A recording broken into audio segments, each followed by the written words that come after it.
नमस्कार साथियों, मैं हूं कुलदीप जहांगीर। सामान्य ज्ञान ग्रुप परिवार में आप सभी का एक बार फिर से तहे दिल से स्वागत है। ठीक है दोस्तों, अपनी बात चल रही थी राजस्थान हिस्ट्री के बारे में, अपन बात कर रहे थे और राजस्थान हिस्ट्री में जो है अपनी बात चल रही थी चौहान वंश के बारे में।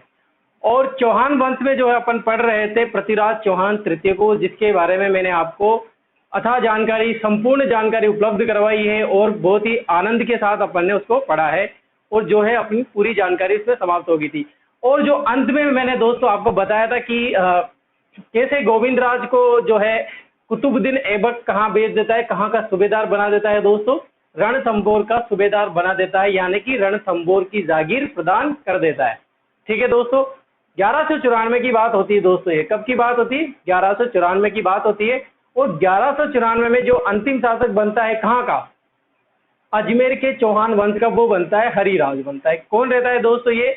ये पृथ्वीराज चौहान तृतीय का भाई रहता है। कंफ्यूज मत होना दोस्तों, गोविंदराज अजमेर चौहान वंश का अंतिम शासक नहीं है। कौन है दोस्तों? हरिराज चौहान, जो भाई रहता है पृथ्वीराज चौहान तृतीय का। ठीक है दोस्तों, गोविंदराज को सूबेदार बना देता है कौन? कुतुबुद्दीन ऐबक। और कुतुबुद्दीन ऐबक जो है हरिराज को पराजित कर देता है और बाद में अधिकार कर लेता है किसको, कहां पर?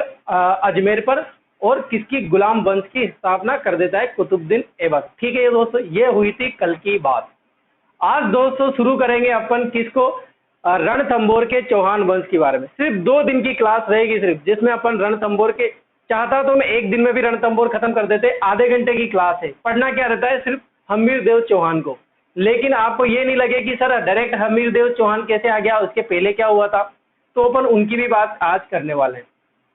जिस दोस्तों ने जैसे लाइक कमेंट नहीं किया हो, सबसे पहले वो चैनल को लाइक कमेंट जरूर करें और सब्सक्राइब, चैनल को सब्सक्राइब करना ना भूले। पहले तो जिसने, बहुत से ऐसे रहते हैं जो वीडियो शेयर करने पर उसी वीडियो को देखते रहते हैं, लेकिन हमारे चैनल को जो है, बहुत अच्छा चैनल है, उसको सब्सक्राइब नहीं करते हैं।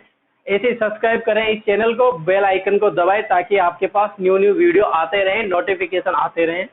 दोस्तों आपके लिए हम इतना कुछ कर रहे हैं, तो आप हमारे लिए इतना कुछ नहीं कर सकते दोस्तों। सिर्फ आपको लाइक और शेयर करना रहता है अपने दोस्तों को, बस इतना सा काम करना है दोस्तों आपको। ठीक है, आप सबसे पहले आते ही लाइक कर दीजिए और शेयर कर दिया करो पहले, फिर उसके बाद वीडियो। इतने तो मैं बोल ही जाता हूँ आपको, क्या ये चीज़ें बोलता हूँ, तो आप ये चीज़ें अगर जिसको पता है, सुनने की जरूरत नहीं है, वो नहीं सुने, और बाकी चल रहा है अपना काम। तो ठीक है दोस्तों, सबसे पहले आप लाइक कमेंट जरूर कर दीजिए। ठीक है दोस्तों, सभी को गुड आफ्टरनून। देखो दोस्तों, आज बात करेंगे दोस्तों रणथंभौर के चौहान के बारे में। रणथंभौर,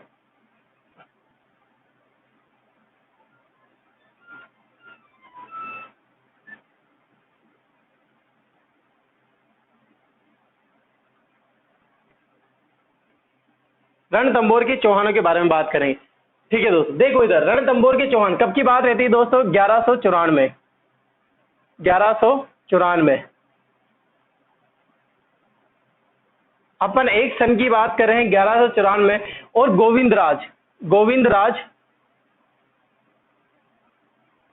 गोविंदराज ने रणथंभौर में, कहां पर? रणथंभौर में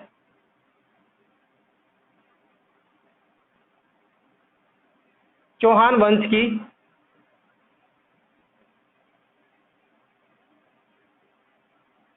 नींव रखी। क्या रखी दोस्तों? नींव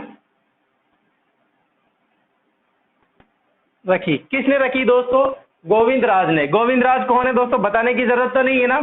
पृथ्वीराज चौहान, प्रतापी शासक पृथ्वीराज चौहान तृतीय का पुत्र था ये गोविंदराज, जो उसके बाद अजमेर का शासक भी बनता है। लेकिन हरिराज जो है इसको पराजित कर देता है, वहां से भगा देता है और ये चला जाता है कुतुबुद्दीन ऐबक की शरण में। और वहां जाने के बाद, शरण में जाने के बाद, कुतुबुद्दीन ऐबक इनको समझाइश होती है कि यार ऐसा मत कर, तू नाराज मत होया कर, मैं तुझे अच्छी सी चीज दे देता हूँ। तो ये गिफ्ट में क्या देता है कुतुबुद्दीन ऐबक? रणथंभौर की जागीर प्रदान करता है। किसको दोस्तों? गोविंदराज को। और गोविंदराज वहां पर चौहान वंश की स्थापना कर देता है, चौहान वंश की नींव रख देता है। तो दोस्तों गोविंदराज कौन हो गया? अब जो नींव रखता है वो क्या हो जाता है दोस्तों? संस्थापक हो जाता है, वहां का पहला पुरुष। किसका? पहला पुरुष। यानी कि रणथंभौर की चौहानों का संस्थापक कौन हो जाएगा दोस्तों? संस्थापक को भी क्या बोलते हैं? मूल पुरुष। क्या बोलते हैं दोस्तों? मूल पुरुष। इसी को ही क्या बोलते हैं दोस्तों? आदि पुरुष।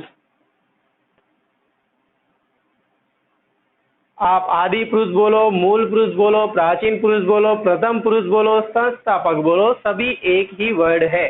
ठीक है दोस्तों, ये बात हुई किसकी? गोविंदराज की। और किसकी? रणथंभौर के चौहान वंश की। आया समझ में इतना सा? ठीक है, आगे बढ़ते हैं। अब आगे बढ़ने पर मैं आपको बताऊंगा कि गोविंदराज के बाद दोस्तों इसका पुत्र जो है, किसका पुत्र? गोविंदराज का पुत्र, उसका नाम रहता है दोस्तों वल्लभ देव।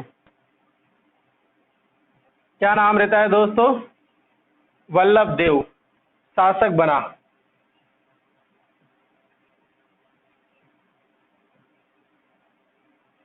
रणथंभौर का।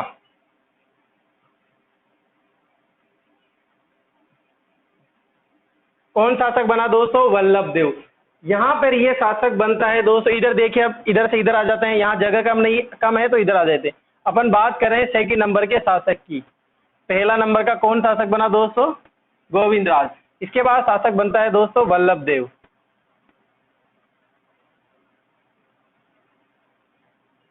और दोस्तों इसकी बात करें तो इसके समकालीन दिल्ली का शासक कौन था? समकालीन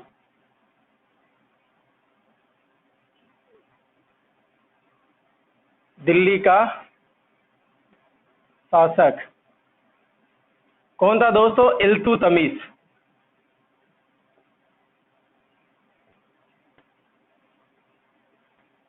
यानी कि इल्तुतमिश का राज हो जाता है दोस्तों दिल्ली पर। यानी कि इल्तुतमिश कुतुबुद्दीन ऐबक जो वहां पर जो पहले से जो क्या है दिल्ली पर राज करते थे, उनको परास्त, तुर्कों को परास्त करने पर उसके बाद शासक बनता है दोस्तों कौन? इल्तुतमिश शासक बनता है। ठीक है दोस्तों, अब क्या होता है दोस्तों? अब इल्तुतमिश कहाँ जाएगा दोस्तों? रणथंभौर जाएगा। कहाँ जाएगा दोस्तों? रणथंभौर जाएगा। समझ आएगा इसको कि हमारी अधीनता स्वीकार कर लीजिए, ये कर लीजिए, ऐसी वगैरह बातें होंगी जैसे इतिहास में होती रहती है। तो दोस्तों ये नहीं मानता, वल्लभ देव नहीं मानता होगा, तो वल्लभ देव को क्या करता है दोस्तों? राजद्रोह, क्योंकि अंडर में किसके रहता है? तो अधीनता तो पहले से ही स्वीकार कर रखी थी, क्योंकि जागीर प्रदान की थी, तो किसके दिल्ली में ही काम करेगा कौन दोस्तों? रणथंभौर के जो चौहान है। अब इल्तुतमिश क्या करता है दोस्तों? वल्लभ देव को हटाना चाहता है। कहाँ का शासक थे? चौहान, यानी कि रणथंभौर, सवाई माधोपुर के शासक को हटाना चाहता है, रणथंभौर के शासक को वहां से हटाना चाहता है। तो दोस्तों वल्लभ देव को फंसा देता है कौन? इल्तुतमिश। इल्तुतमिश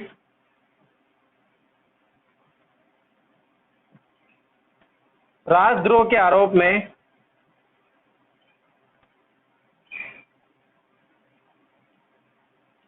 में वल्लभ देव को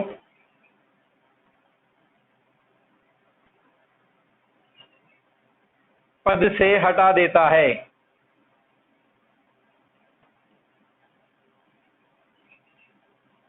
कहां से हटा देता है दोस्तों? रणथंभौर के शासक के पद से हटा देता है। यानी कि वहां का पद क्या हो गया? खाली हो गया। ठीक है दोस्तों, आई समझ में बात?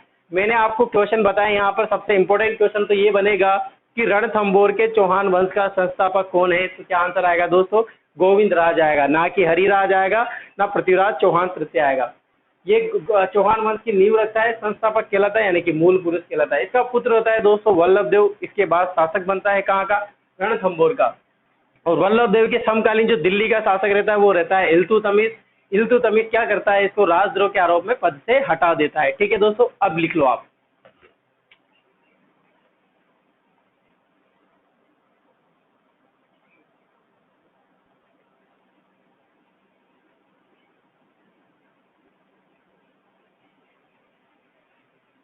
लिख लिया दोस्तों? देखो अब आगे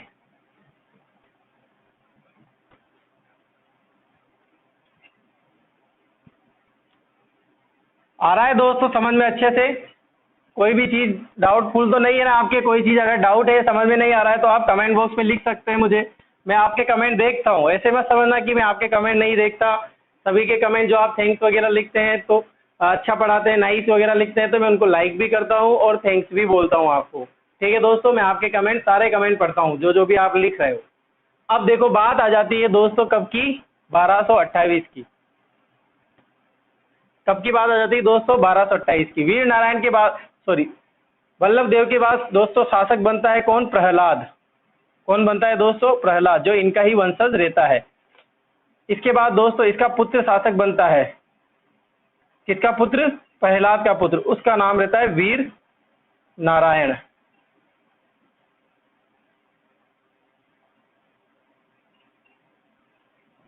वीर नारायण शासक बनता है दोस्तों, और शासक बनते ही इल्तुतमिश से युद्ध लड़ता है और इल्तुतमिश को पराजित कर देता है। इल्तुतमिश को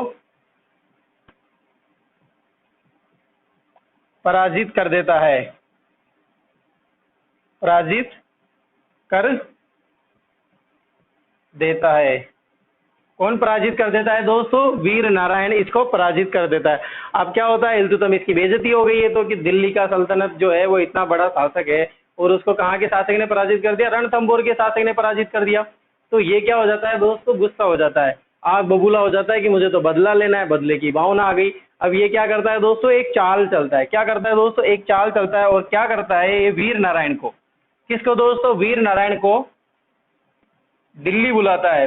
कहाँ बुलाता है दोस्तों? दिल्ली बुलाता है कि आओ आप जी, यहाँ पर भी आओ, हमारा खाना वाना भी देखो, हमारी जो है सेवा का मौका दो हमें, आप यहाँ पर आइए और हमें भी सेवा का मौका दीजिए, हम आपकी खातिरदारी करना चाहते हैं, आप यहाँ आके बैठ के बात करेंगे जो भी अपने बारे में है वो सब वगैरह वगैरह बातें करने के लिए वीर नारायण को फ़ोन करता है कि भाई साहब आओ ना, इतना टाइम कैसे लग गया? तो भाई साहब पहुँच जाते हैं गाड़ी लेके। तो गाड़ी लेके दिल्ली दिल्ली बुलाया।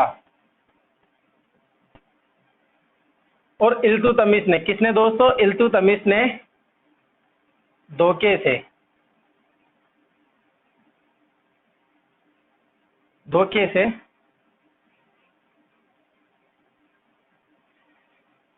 धोखे से मरवा दिया। किसको मरवा दिया दोस्तों? धोखे से मरवा दिया। किसको? वीर नारायण को। किसने मरवा दिया दोस्तों? इल्तुतमिश ने। कहां पर मरवा दिया? दिल्ली में मरवा दिया। ठीक है दोस्तों, ये बात हुई किसकी? वीर नारायण की। अब बात आती है दोस्तों 1228 से लेके 1236 की बात आती है। कब की बात आती है? 1236 में इल्तुतमिश की मृत्यु हो जाती है। इल्तुतमिश की मृत्यु हो जाती है।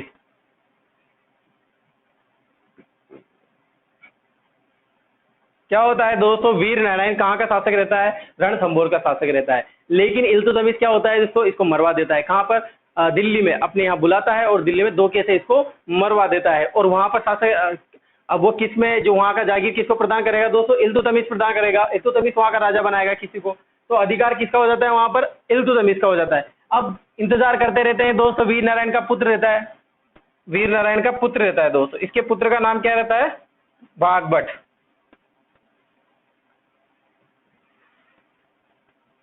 क्या नाम रहता है? बागभट्ट। ये इंतजार करता रहता है कि कब ये सुलटे और मैं कब इससे बदला लूं। ठीक है दोस्तों, ये इंतजार करता रहता है। कौन? बागभट्ट इंतजार करता है। और वो समय आ जाता है। वो समय कब आता है दोस्तों? 1236 में आता है और इल्तुतमिश की मृत्यु हो जाती है शासक पद पे रहते हुए। यानी कि राजा था तभी इसकी मृत्यु हो जाती है। और आपको पता होगा एक रजिया सुल्तान नाम की एक महिला थी, जबरदस्त लेडी हुई है रजिया सुल्तान। सीरियल भी आता था पहले रजिया सुल्तान के नाम से। वो कौन है दोस्तों? इल्तुतमिश की ही पुत्री है। और इसकी गद्दी पर इसके पुत्र नहीं था, तो कौन बेटे ये टेंशन हो गई थी इनके।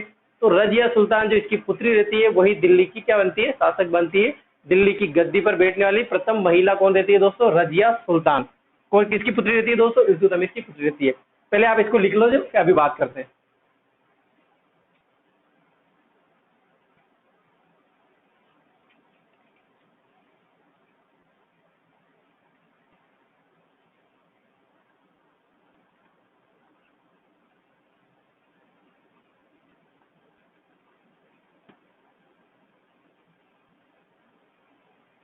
लिख लिया दोस्तों? मिटा दे?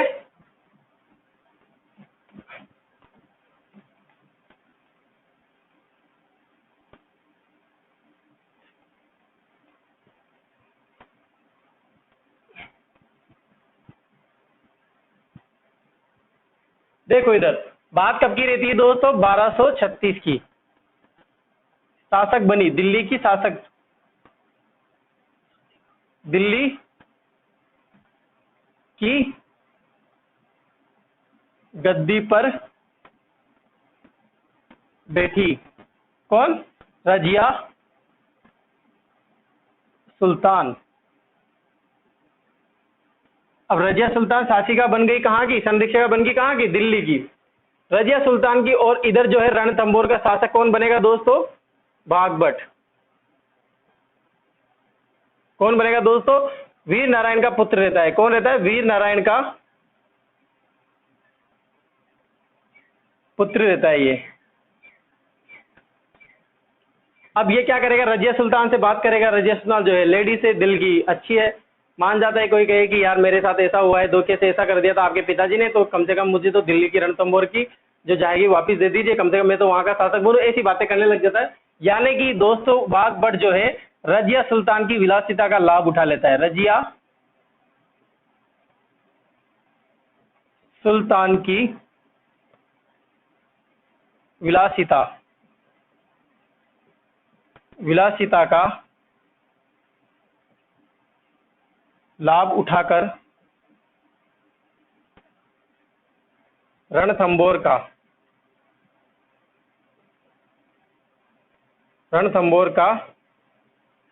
शासक बना। कहाँ का शासक बना दोस्तों? रणथंभौर का शासक बना। कौन बना? बाघभट्ट। वीर नारायण के बाद जो शासक बनता है रणथंभौर का, वो कौन रहता है? बाघभट्ट रहता है। और इसी ने दोस्तों इसकी बात करें, और दिल्ली के शासक, दिल्ली के सेना नायक था एक, दिल्ली का शासक नसीरुद्दीन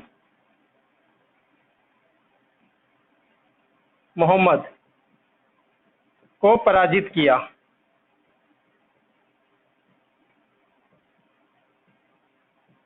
इसकी सेना को पराजित किया था दोस्तों। ये युद्ध लड़ने नहीं आया था, इसने डेरा डाला था कहां पर? रणथंभौर पर। और उसकी सेना को पराजित किया था दोस्तों बाघभट्ट ने।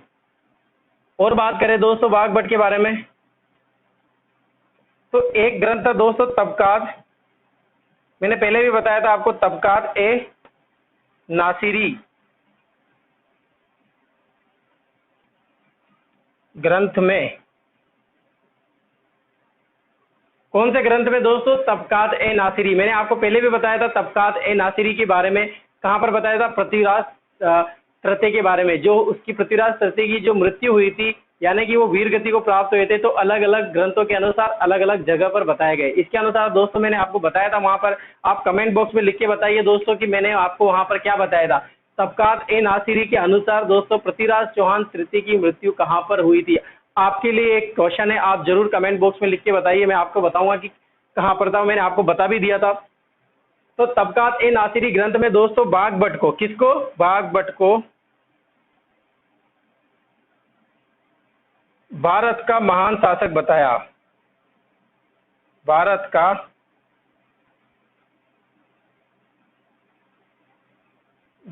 का महान शासक बताया। भारत का महान शासक बताया गया है दोस्तों किस ग्रंथ में? तबकात ए नासिरी में। कौन से ग्रंथ में दोस्तों? तबकात ए नासिरी में। और बाघभट्ट के बाद दोस्तों इसी का पुत्र शासक बनता है, जिसका नाम क्या रहता है? जैत्र सिंह। क्या नाम रहता है दोस्तों? जैत्र सिंह। क्या नाम रहता है दोस्तों? जैत्र सिंह। जैत्र सिंह 32 वर्षों तक शासक रहता है। 32 वर्षों तक रणथंभौर का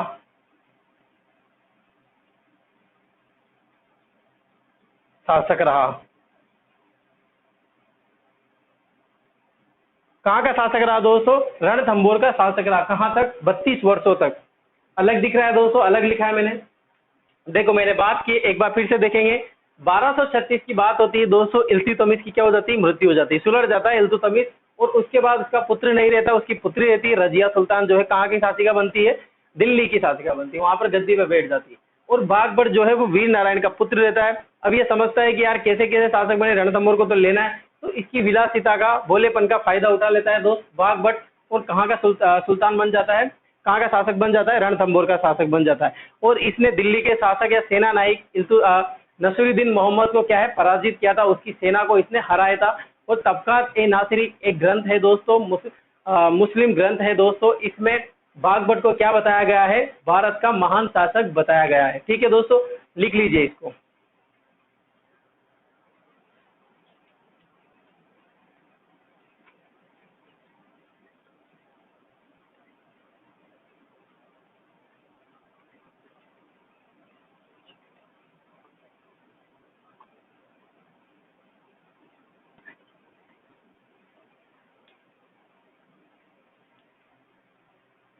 मिटा दो दोस्तों।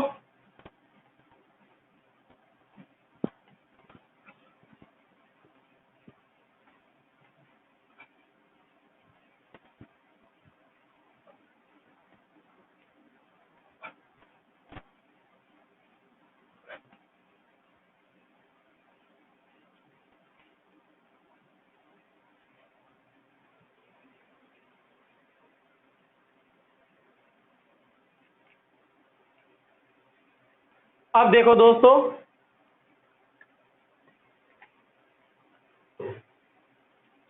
अब बात करेंगे दोस्तों अपन कहाँ के, रणथंभौर के अंतिम शासक और अंतिम चौहान शासक रणथंभौर के हम्मीरदेव चौहान की बात करेंगे। किसकी बात करेंगे?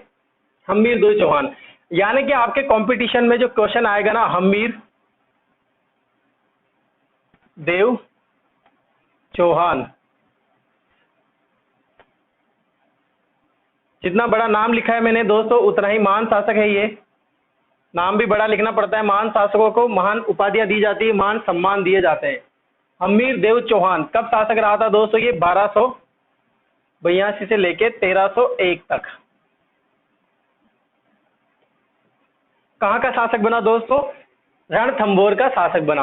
होता क्या है दोस्तों, जैत्र सिंह शासक बन जाता है कहाँ का? रणथंभौर का शासक बन जाता है। कितने वर्षों तक शासक रहता है दोस्तों? 32 वर्षों तक शासक रहता है। और जो जैत्र सिंह रहते हैं दोस्तों, उसके बहुत से पुत्र रहते हैं, लेकिन सबसे ज्येष्ठ जो पुत्र रहता है इतिहास में नाम नहीं आता। जिसका नाम आएगा मतलब उसने कुछ किया है। ऐसा ही होता है दोस्तों, आपको पता होगा इतिहास में, यानी कि कुछ करना और इतिहास में नाम लिख जाना। बहुत से लोगों ने जन्म लिया है दोस्तों इस धरती पर, लेकिन नाम किनका होता है? जिसने कुछ अलग किया है। ठीक है दोस्तों, चाहे किसी का मर्डर किया हो, चाहे किसी को जीवन दान दिया हो, लेकिन अलग होता है। जिसने अलग किया है उसी का ही इतिहास में क्या लिखा जाता है दोस्तों? नाम लिखा जाता है। हम्मीरदेव चौहान दोस्तों, अब इसकी बात करें दोस्तों, मेरा पैटर्न वही रहेगा पढ़ाने का। सबसे पहले अपन उनके बेसिक बातें करेंगे। इनका दरबार कवि कौन था, इनके पिता कौन थे, इनकी माता कौन थी, इनके गुरु कौन थे, ये सब चीजें अपन पहले लिख लेंगे, ताकि जहां जहां कहानियों में अगर इनके नाम आए तो इनके बारे में डिटेल्स भी अच्छा रहता है कि नाम पहले पता हो जाते हैं तो कहानी सुनने में भी मजा आता है। अगर आपको यही पता नहीं कि फिल्म में एक्टर कौन है, हीरोइन कौन है, और आप फिल्म देख रहे हो, तो फिल्म का मजा आता है क्या? नहीं आता। ऐसे आता है मजा? नहीं आता ना। तो पहले उसके बारे में जानना जरूरी है। इस मूवी का डायरेक्टर कौन है, पहले यही तो लिखा जाता है। देखो, आप कभी भी देखो, मूवी देखो, तो पहले किसी डायरेक्टर से जाके पूछना रिलीज से पहले कि इसकी स्टोरी क्या है, तो बताएगा कि स्टोरी आपको थोड़ी सी चीजें बता देगा कि ये इस तरह के इस बेस पे बनी हुई है। ऐसा ही बताएगा ना। ऐसा तो नहीं बताएगा कि इसकी स्टोरी है और एंड ये हो जाता है, उसको मैं मार देता हूँ, फिर तो मजा ही नहीं आएगा मूवी देखने का। इसलिए पहले क्या होता है, इसका डायरेक्टर कौन है, इसका प्रोड्यूसर कौन है, इसमें हीरो कौन है, इसमें हीरोइन कौन है, इसमें गाने कौन कौन से हैं, गाने किस किस ने लिखे, ये सब सारी चीजें पहले बताई जाती है। ऐसे ही अपन पहले बताएंगे इसको। ठीक है दोस्तों, तो इसका हीरो कौन है दोस्तों? हम्मीरदेव चौहान। और हम्मीरदेव चौहान जो हीरो है, इसके गुरु कौन हो जाएंगे दोस्तों, यानी कि पिता कौन हो जाएंगे? पिता कौन हो जाएंगे हम्मीरदेव चौहान के? पिता की बात करते हैं दोस्तों। देखो इधर, हम्मीरदेव चौहान के पिता, क्या नाम है पिता का? जैत्र सिंह। जैत्र सिंह चौहान। इनकी माता का नाम बताइए, माता का नाम क्या है दोस्तों? माता का नाम है हीरा देवी। इनकी पत्नी का नाम दोस्तों, यानी पत्नी बोलो या फिर रानी बोलो, रानी कौन थी दोस्तों इनकी? रंग देवी। अब रंग देवी की बात यहीं कर लेते हैं अपन, ताकि आगे जब कहानी आएगी तो आपको पता होगा कि रंग देवी ने क्या पात्र निभाया था, क्या भूमिका निभाई थी। ये एक फिल्म चल रही है और फिल्म के कैरेक्टर के बारे में आपको बताऊंगा मैं। देखो, फिल्म कैरेक्टर में पहला है जैत्र सिंह। जैत्र सिंह ने दोस्तों 32 वर्षों तक शासन किया। तो हम्मीरदेव चौहान ने क्या किया दोस्तों? अपने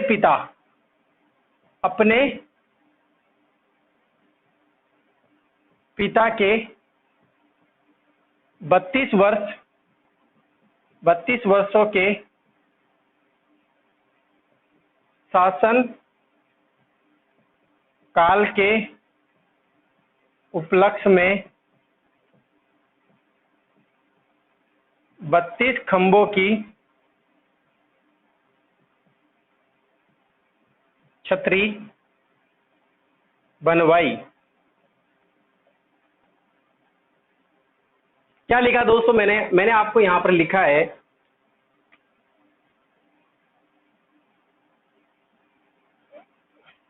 क्या लिखा है मैंने आपको बताया दोस्तों, इनके पिताजी का नाम क्या है? जैत्र सिंह। जैत्र सिंह के बारे में अपन पहले बात कर चुके हैं और मैंने बताया था आपको कि वहां पर 32 वर्षों तक शासन करते हैं। और हम्मीरदेव चौहान जो है इनका शासक बन जाता है। शासक बनते ही इसको पता चलता है कि मेरे पिताजी ने 32 वर्षों तक शासन किया है यहाँ पर, तो कुछ गिफ्ट देना चाहता हूं मैं। तो हमीर देव ने क्या गिफ्ट दिया कि अपने पिता के उपलक्ष्य में, अपने पिता के 32 वर्षों के शासनकाल के उपलक्ष्य में, 32 वर्षों के शासनकाल के उपलक्ष्य में कितने खंभों की छतरी बनाई दोस्तों?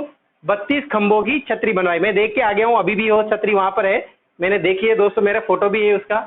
कभी आप देखना, कभी रणथंभौर जाओ तो देखना, वहां पर 32 खंभों की छतरी बहुत अच्छी दिखती है, अभी भी ऐसी लगेगा आपको कि प्राचीन जैसी है, ठीक है। और इस छतरी को दोस्तों, इस छतरी को क्या बोलते हैं दोस्तों? न्याय की छतरी भी बोला जाता है। क्या बोला जाता है? न्याय की छतरी, न्याय की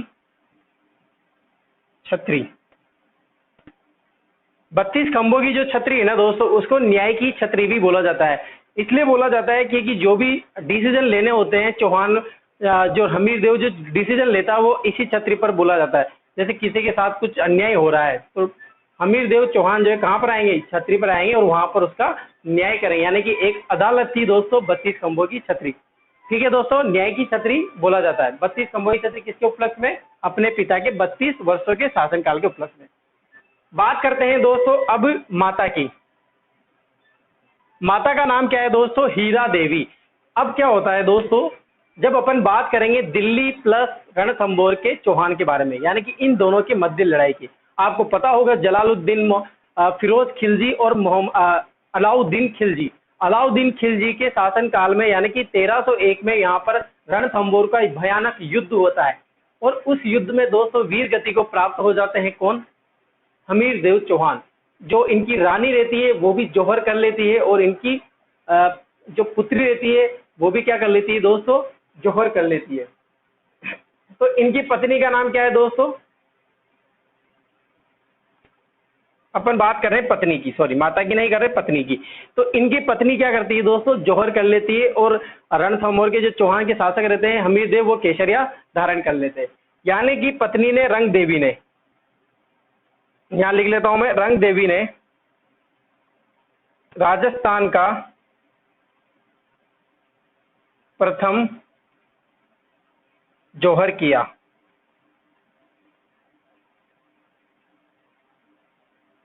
किसने किया दोस्तों?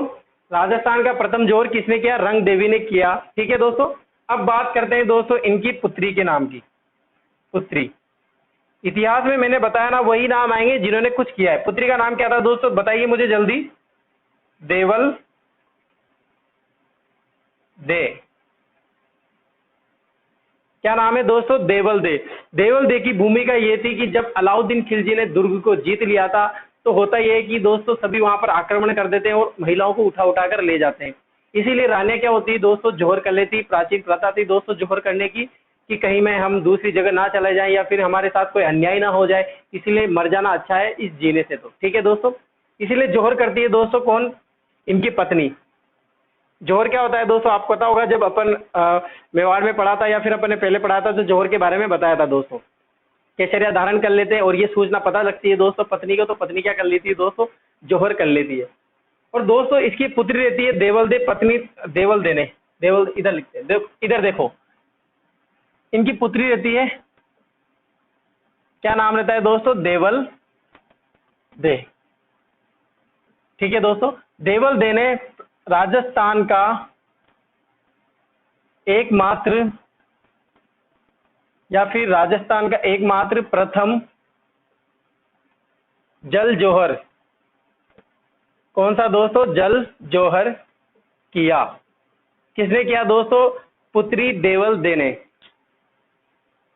क्या किया दोस्तों? जल जौहर किया, यानी कि जल में कूदकर अपनी हत्या कर ली या आत्मदाह कर लिया। किसमें? जल में डुबकी लगा के। ठीक है दोस्तों, देखो इधर अपन बात कर रहे हैं हमीर देव चौहान की। हमीर देव चौहान के बारे में मैंने आपको बताया, पिता कौन थे? जैत्र सिंह चौहान थे। माता कौन थी? हीरा देवी थी। पत्नी रानी कौन थी? रंग देवी थी। रंग देवी ने राजस्थान का प्रथम जौहर किया था रणथंभौर के युद्ध में 1301 में। जब वहां पर आएगा तब मैं आपको नाम बताऊंगा। और जो जैत्र सिंह चौहान है, इसके 32 वर्षों के शासन काल के लिए गिफ्ट दिया था। 32 वर्षों की 32 खंभों की छतरी बनवाई थी, जिसे न्याय की छतरी भी कहा जाता है। इनकी पुत्री की बात करें दोस्तों, पुत्री का नाम क्या है? देवल दे है। पुत्री का भूमिका ये थी कि जब 1301 में जब रणथंभौर का युद्ध होता है, तो पुत्री ने क्या किया? राजस्थान का एकमात्र, पहला भी बोल सकते हैं आप, और एकमात्र, इसके बाद कभी जल जौहर हुआ ही नहीं। किसने किया था दोस्तों? देवल दे ने। ठीक है दोस्तों, अभी लिख लीजिए आप इसको।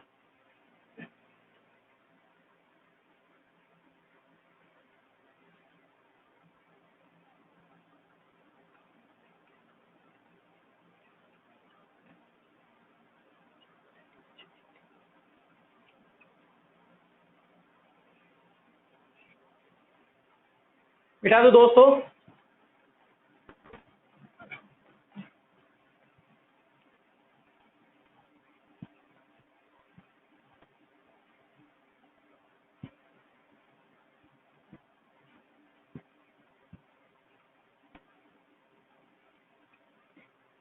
अब देखो बात करते हैं दोस्तों, हमीर देव चौहान, बात कर रहे हैं अपन हमीर देव चौहान की। इनके गुरु के बारे में बात करते हैं। गुरु कौन थे दोस्तों इनके, पूछ लेते हैं ऐसे क्वेश्चन। जो महान शासक रहे थे उनके, मैंने बताया था ना, जो महान है उनके गुरु माता पिता आप सब याद करें। गुरु कौन थे दोस्तों इनके, राघव देव। इनके एक दरबारी कवि हुआ करते थे दोस्तों, दरबारी कवि। क्या नाम है दोस्तों उनका, विजयादित्य।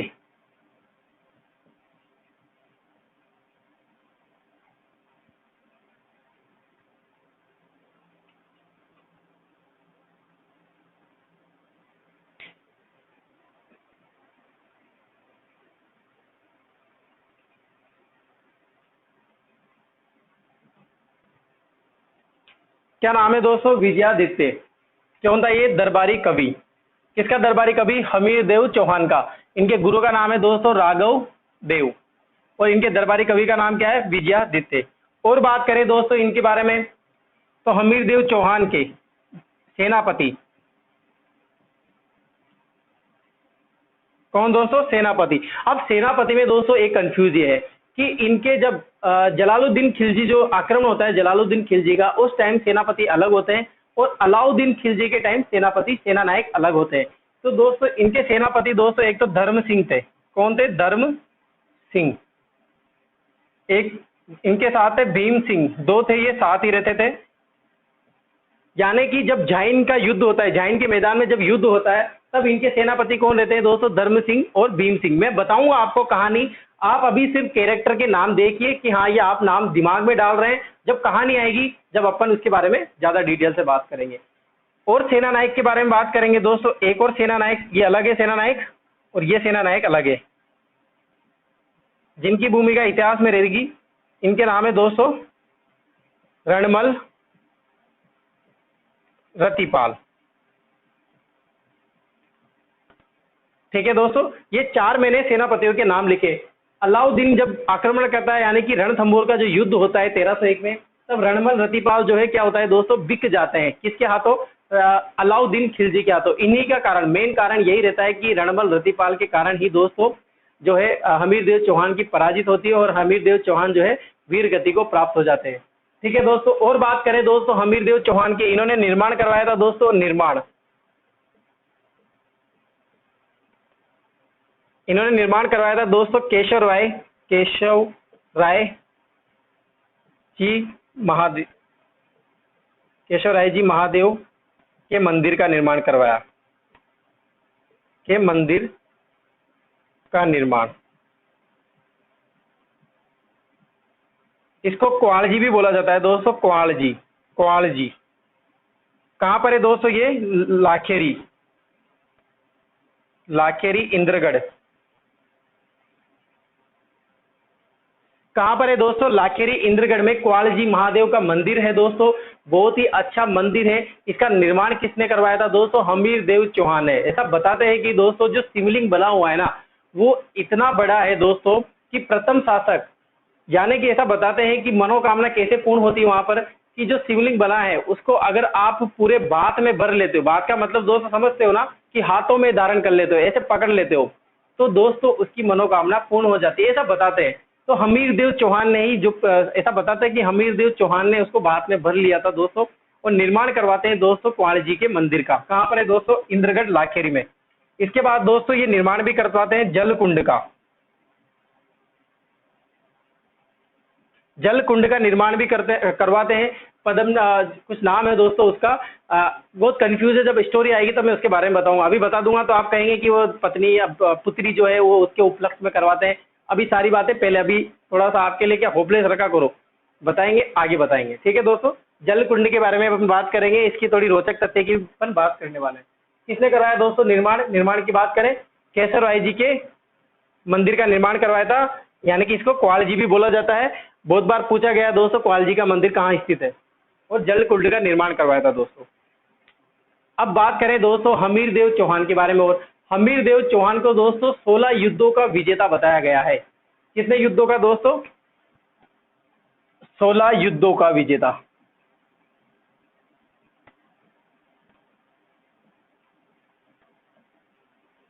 और 17वां युद्ध होता है दोस्तों, कौन सा युद्ध होता है?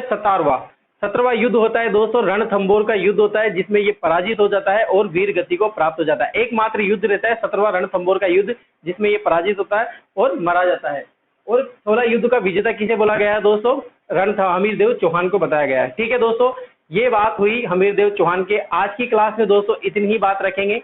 आगे क्लास में जो है मैटर रहेगा वो अपना ये रहेगा दोस्तों, आप जरूर आगे से आगे अगर पढ़ना चाहते हो तो जरूर पढ़ा करें दोस्तों। अपन बात करेंगे अब दिल्ली और हमीर देव चौहान के बीच की लड़ाई के बारे में, यानी कि जलालुद्दीन अलाउद्दीन खिलजी के संघर्ष और हमीर देव चौहान के बीच के मतभेद कैसे हुए थे, इनकी अपन बात करने वाले। ठीक है दोस्तों, लाइक कमेंट जरूर कीजिए, शेयर जरूर कीजिए। धन्यवाद।